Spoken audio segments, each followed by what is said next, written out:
Hey, it's your girl Kdid coming back out to you one more time. So I want to get into what happened a little bit about the lady's house, but also give it not that much, but I'm just saying how I got in shelter in general. But I want to have people's misconception about the narrative of people and families and things. A lot of people think that when people go to shelter, they only think about families. Let's think about that. People just think about that person on the street, dirty, homeless, speaking to themselves. That's what they think about. When majority of people who are homeless and also they think about drug users, they think about maybe sex workers, I don't know.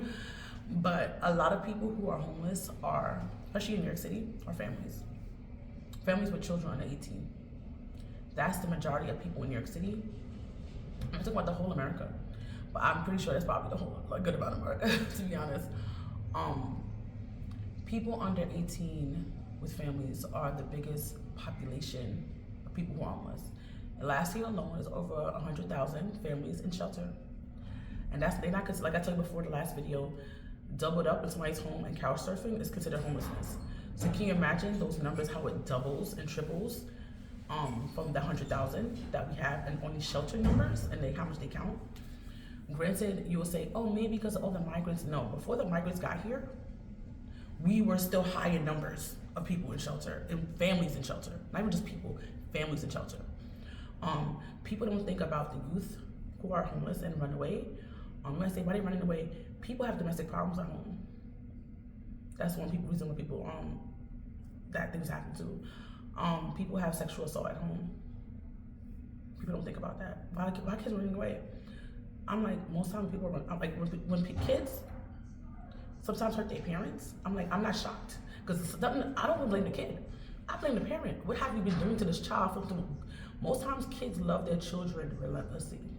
A lot of kids in foster care, even though their parents were killing them up, putting cigarettes in their body, they still want to go home with mommy and daddy. So for your child to snap on you, something wrong with what you're doing. Like, to be honest, there's something wrong with what you're doing. Kids have unconditional love. Until they're honest when they're way older, but kids have unconditional love. So something wrong with that parent while that's happening. I'm just saying, runaway youths are not talked about now. Was growing in rates and sizes. Also, adult elderly homelessness is up there in numbers and droves. People don't think about these things. All they think about is the person on the street. No, they have homeless shelters all over America, all over the world. Well, I won't say world as much. I would say honestly, I'll stick to America. I'll stay in my lane. All over America, they have shelters. Some cities have more shelters than others. New York City is like one of the places, like California, but California is still, compared to New York, I feel like it's not the same. But New York City has they have a right to shelter law, and that's how we had this problem in the first place. What's going on? We're not getting into that right now, right? But and I want to also stop people thinking, before I got in the shelter, when I went homeless, people were saying, go into shelter, you're gonna get a voucher, you're gonna get Section 8.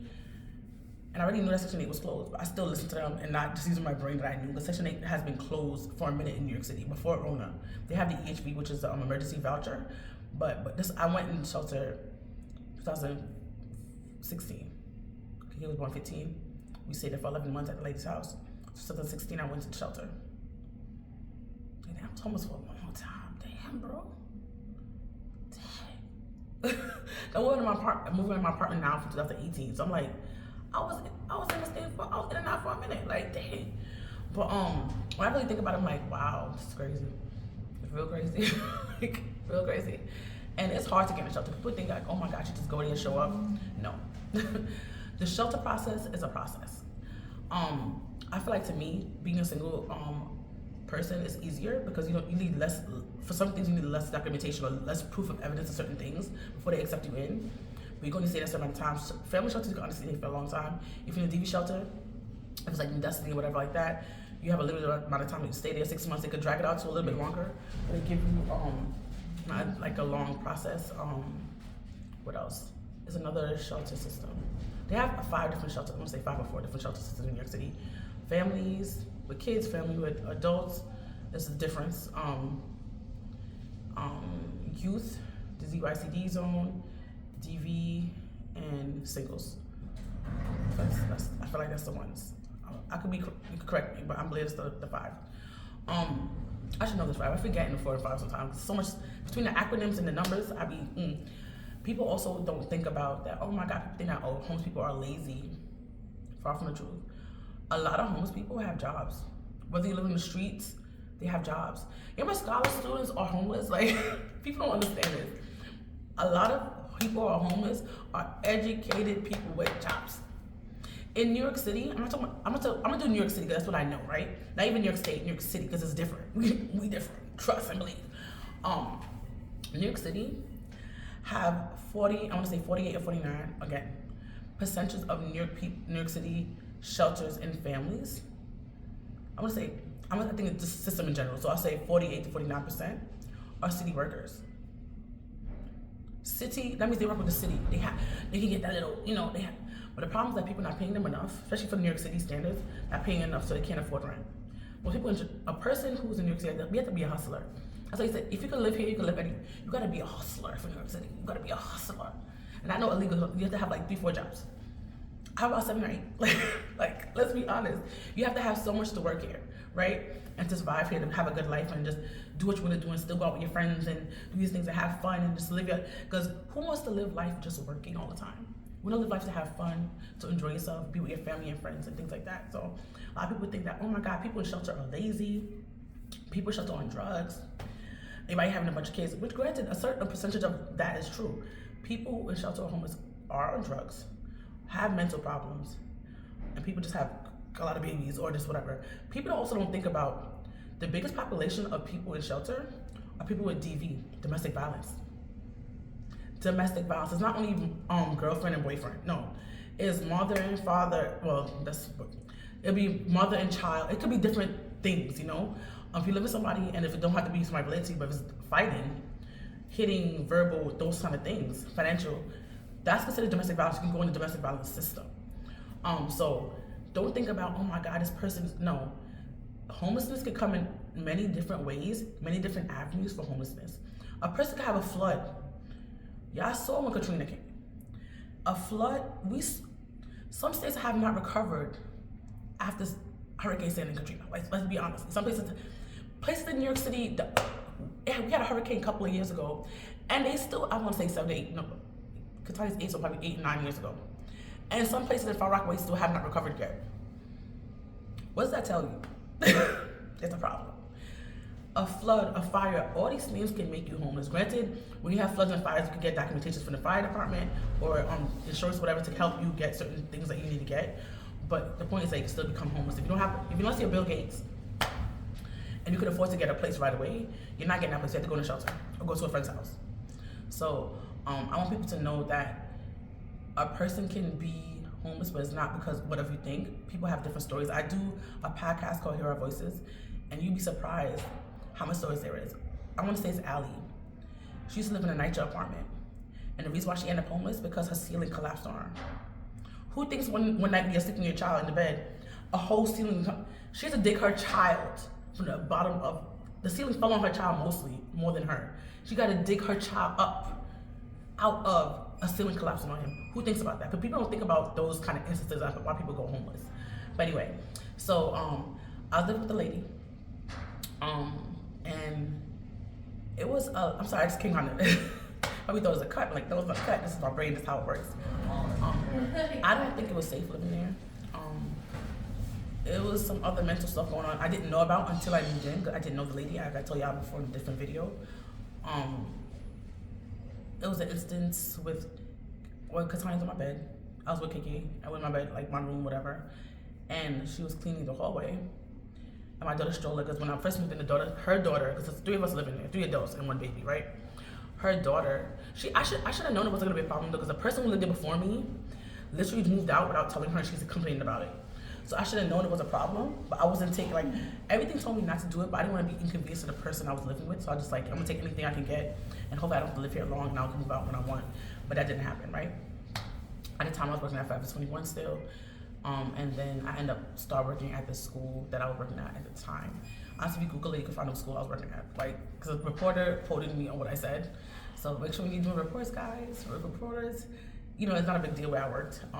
They will take your stuff and go with it. So yeah. But I'm learning, So So if you don't know, I'm an advocate for people homeless because I was homeless, as you can tell from the story. So she took the stroller, she threw it in the hallway. And I was like, don't touch my stuff. First I was like, don't touch my stuff, she's just moving it around. She threw it in the hallway. My door was right by the hallway. And I took my keys, I was like, probably she's gonna try to lock me out. Something just told me to take your keys just in case. And she threw my stuff out. She threw the stuff out, and I ran to get my daughter's stroller. And she tried to lock the door, but the lock was like hitting on the door. And I had to kick the door. I don't know if the door hit her or not, but I had to kick the door in because my daughter was on the bed by herself. Because Tanya wasn't, I would say, I don't remember, no, I don't believe she could roll at this point. She was really tiny. I was just literally in the bed with my daughter, just like chilling, like literally like, but she wasn't coming to bed. When I got in, she was fine, of course. But I was just scared what she was gonna do with my baby. And then I'm like, why would you lock the door? She knows I'm always with my chick baby. I'm always with Katanya all the time. So she knew that she was in the room. KK's always with me. And she still did that. Tried to lock her in the apartment with my daughter. It was crazy. So I'm happy that KK didn't get locked in there. I was so scared. Like I was so scared. I'll have to sleep because I didn't know she had a lock on my. I didn't know she had a key for my door because my door had a key on it. I didn't know she had an extra key, but I probably should have guessed it. She had an extra key, and she would come in my room when she feels like it. She would take things out of like. I had my own soap, my own dishwashing liquid, my own laundry detergent. She would take that and put it on the floor. And at first I thought it was me going crack. I thought it was bottles leaking. You know, it didn't make sense. I tried to make, like, at the time I didn't know she had my key, right? So I would come in and it would just be stuff be on the floor. I'm like, I didn't leave my apartment like this. Like, I didn't leave the room like this. What's going on? So she would go in there and just put things on the floor. And I don't know if she wanted me to slip or fall. I don't know what she did it for, but she was being petty and she went there when I was in there. That's not the best person either. There'll be instances when I wash my baby's bottles, she have a problem, she'll stop it. I stopped eating food there because she would touch my food in the refrigerator, so I was like, I couldn't bother. It was an instant when I cooked and I'm gonna tell you what my fault and where she's at fault. Like, I'm not gonna say, oh my God, I'm the best roommate ever. That's not what happened. It was my first time being by myself. Like, it's not by myself either because I was rented. It's like my first time being by myself is when I was living in Niger, when I moved in 2018.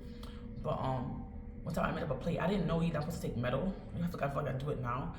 I took metal and I scraped up her pocket. I was trying to, I think I was doing something with cheese or something like that, and I scraped the thing. It was a fork. I didn't use a spoon. And she got upset, which I understand. It's her stuff. I messed it up. We wasn't on good talking terms as it was. So it was like anything I did, if I sneezed wrong, it was a problem. Katanya's crying. They banged, like literally, Katanya's crying because she's a baby. When we left out, she's 11 months old. Katanya be crying at night and they're banging on the wall. Make her be quiet. She's a baby. That's literally what babies doing. I'm not making her cry. I don't want to hear her cry more than you do at this point. But they were banging on the wall. It would be craziness. And I messed up her plate. I mean her pot. I asked her, she didn't want me to. I was like, whatever. She said, I want you out. I was like, I want to be out too. So it's like, I was looking for places, stuff like that. But I couldn't afford living in New York City by myself. So I tried to get a voucher. They told me I couldn't get one. They said, if you go to the shelter, you can get a voucher. That's the way they lied. At the time they had links. They had city FAPs, they had FAPs, right? FAPs, whatever. They didn't give me the community version of it because you have to meet certain qualifications, and I didn't meet that. The city FAPs, you have to be in the shelter to get it, or you can get it a different way if you just go to PAP and whatever, they have a special program that you go through and stuff like that. They have for the city FAPs to stay, but I didn't want to stay. Like, I didn't feel safe. It got to a point that I knew she could get in my room, that I would have to put things behind my door, so she tried to open it while I'm sleeping. I would hear the things fall so I can get up and protect myself. Like, that's how serious it is. I wasn't sleeping well at all. I'm a light sleeper in general, but living on the edge is a lot. And because I went to the police station actually and asked the officer, what can I do? But I also didn't want to put a statement on her. I would have got a thing with her with a DV case, but I didn't want to go that far. And I'm happy that I did, because the DV place here is horrible. Like, it's crazy. But I'm saying it's horrible, but people who really are DVs, like really roughing it, toughing it, like, fighting and all this stuff, I think that wasn't the route for me. And I would have to move around too much. It was like chaos. So I didn't, because she was a friend of a family member, I didn't want to put her in that position. I was being nice when I didn't have to be nice, to be honest. Let's keep it a buck and a buck. But I did that, and I stayed there longer. And she said, I want you out. And I was like, I want to be out, but I can't afford it. I told her, like, I can't afford it. I said, you gotta have to evict me. She said it took her a while. You know, evictions take a long time. It took her a while to put the eviction in. Cause I was telling her, I was like, for months. I was like, can you put the eviction in? Because all right, I didn't tell you this part in the other video. Before I started moving out my other apartment, because I knew that my landlord / grandma, whatever, wanted me out this place. I was going back to Path, which is where you go when you're a family member, and it's in Brooklyn. I lived in Queens at the time. That's where you go for family shelter, right?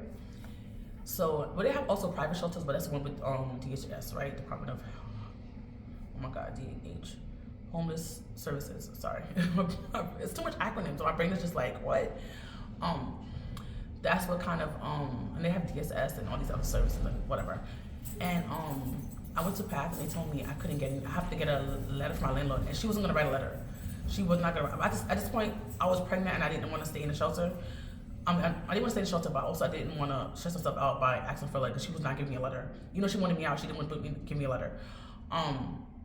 So I knew this time around that to get in the shelter, I would need an eviction to really get in for them to say yes. So I told her to get in the shelter, I would need an eviction. Like, this is a must. It's a must. So she finally gave me an eviction. She got somebody to serve me. Somebody, like, I'm usually not home, but the time she served me, I was at home.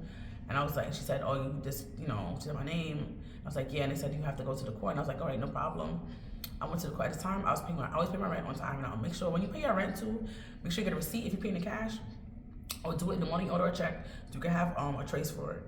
Don't just give people cash and not get a receipt for it, or have a money order thing to say that you paid this person, because people will lie and say foolishness. Luckily, she didn't lie on me.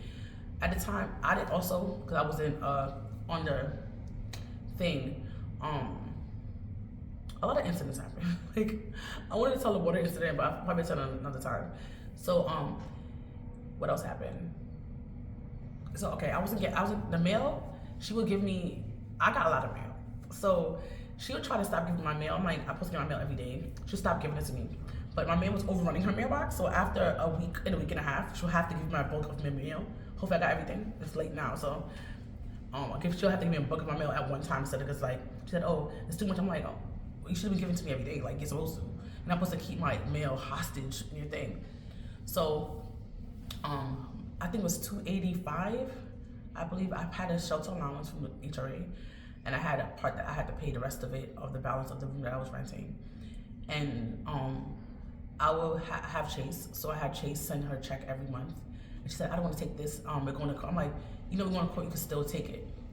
So she stopped every check she get from Chase. She didn't want to charge it. She said, oh, it was, if she charged it, basically she think the judge is gonna say, oh, she can stay there, And I was like, that's not how it works. But she didn't know. It is what it is. So she started giving the checks. She gave the checks from me, and she gave me the checks from HRA, right? So I was getting my checks for me and the checks from HRA. So I went to the court, and the court was we was talking. I was like, we don't get along. Before we got to the judge, because they gave me like a mediator person if you don't go further to the judge, and the mediator, I was like, we don't get along. She tried to act so nice. I was like, this is a different person. The person in my house, the person is not my house. The person in her apartment and the person we seen right here, the people be lying, they phony. She's like, yes, ma'am, no. I was like, you a fake, bro. Well, you a fake. She was acting like a different person. I was surprised. So we went in there and I was like, I got all these letters. I'm paying my rent. Me and her just can't get along, so I want to get out of this. So I gave them a certain amount of time. They gave me a time, a couple of months. I think it was 2 months or 3 months, 2 or 3 months. And I was like, I need to have time to get out of here. I can't just get out of here like that. I need to get into. I decided I need the paperwork from you guys, saying I'm evicted, to get to go to PATH, and they said give me that paperwork. I was like, also, I paid her rent. My checks because after I think 3 months, I think 90 days, your regular checks, they expire. So if you pay somebody and they didn't do it in that time frame, it expires. The one from the cities does that too. The only thing, because it's a city of New York, you can go to their court, whatever. I don't know if it's in the building or actually at the bank, but I think it's in the building, and they could give you that money. So I was like, I'm not paying her by that money. I paid her the money. She made all these checks finish out, but I gave them the HOA ones and they gave it to her. They said, you know, to expire, you can still get the money from now. I was like, okay, that's fine. So basically, I went about, I want to say 3, 4, 5 months of not, like, I paid her because she didn't do it in time.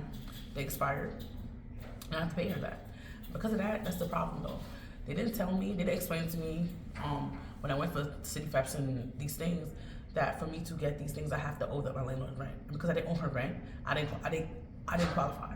So I automatically get, when the shelter, I'm like, oh my God, I want to get my voucher, da, da, da, da. You know, having a voucher, if you don't know, takes forever to even get an apartment. I was hyped, I was like, oh my God. When I got in the shelter, they said, oh, you got the eviction part, which you needed. And because of that, I didn't know my credit either. You got the eviction part that you needed, but you can't get a voucher because you don't owe your landlord any money. I was tight. In Corona, they changed it, but at the time, they didn't. I tried to do Link. Link did not work for me either. I don't think it didn't work for me. I think it's the person I was working with, my housing specialist, didn't do it properly. So I had to ask a new housing specialist. By the time that happened, I kind of forgot about the Link. I got so frustrated doing the Link for months, trying to get it in. Because I think I had to work 20 hours or something. It was like they had like Link 1 through 6, I believe. You had to be disabled, you had to be working part-time. It's like, they had a whole different kind of Link program. And I was trying to get into it at the time I was working. It was a whole thing. And she wasn't doing it. She was only doing it for certain people. It was a whole bunch of foolishness. So that's a little bit how I got into shelter. Going into PATH was a hot mess. It's kind of scary-ish. You go in there, metal detectors. People treat you dead nasty. Some people are helpful, some people are not. You stay in there all day. I think, to me, I feel like the process, from what I hear from people, I haven't been in since a while, the process seems like much faster. You can just charge your phone. Before, they didn't want to get a phone, they didn't want to charge your phone. It was a whole thing. I think they realized, like, people need to use their phone, people need to charge it, so they got it together. You can get HRA services, you can get one-shot deals there, you can get Nova, which is Nova's the version of domestic violence for the shelter. What else can you get there? You can get to, like, help you if you live with somebody, if you're moving with somebody. Instead of going to, because honestly, if you don't know, PATH really don't want people in shelter. They put them in there because we're a city what does, like, they have to put people in when they have certain paperwork, but they don't want people in shelter, so they'll try to pawn you off to a different country, different state if they can, and they have programs that they'll pay the people that you're living with just to keep you until you get on your feet. So they have programs like that, but I just remember being so, like, kind of embarrassed just being in going to the shelter and feeling like, oh my God. Even though I was there with other people who were in the same literary situation as me, I couldn't believe I was here. I couldn't believe I was disappointing my kid. I'm so happy that Kiki was so young when it happened, so she doesn't have the knowledge of it happening. But going into shelter, you couldn't bring food unless it's for your baby. You know, suck food in there sometimes, but they didn't want to bring you no food. There's a McDonald's right there. They did it on purpose. Have a McDonald's right there, but probably not, because maybe they did. Probably they moved it near there, because I heard it was in a different building before. It was a lot. Just the people's attitudes, like, you don't, and they'll ask you questions. They'll ask you the same questions over and over to see if you're lying and write it down in the system and this and that. And after they do all of that, they make sure they call anybody put on your list for the last 2 years. They'll call those people like, can you get this person? They really don't want you to be in the shelter at all. You know, it's a money-making business, but they honestly, especially now, they don't have no space for nobody, let's be honest. It was a lot.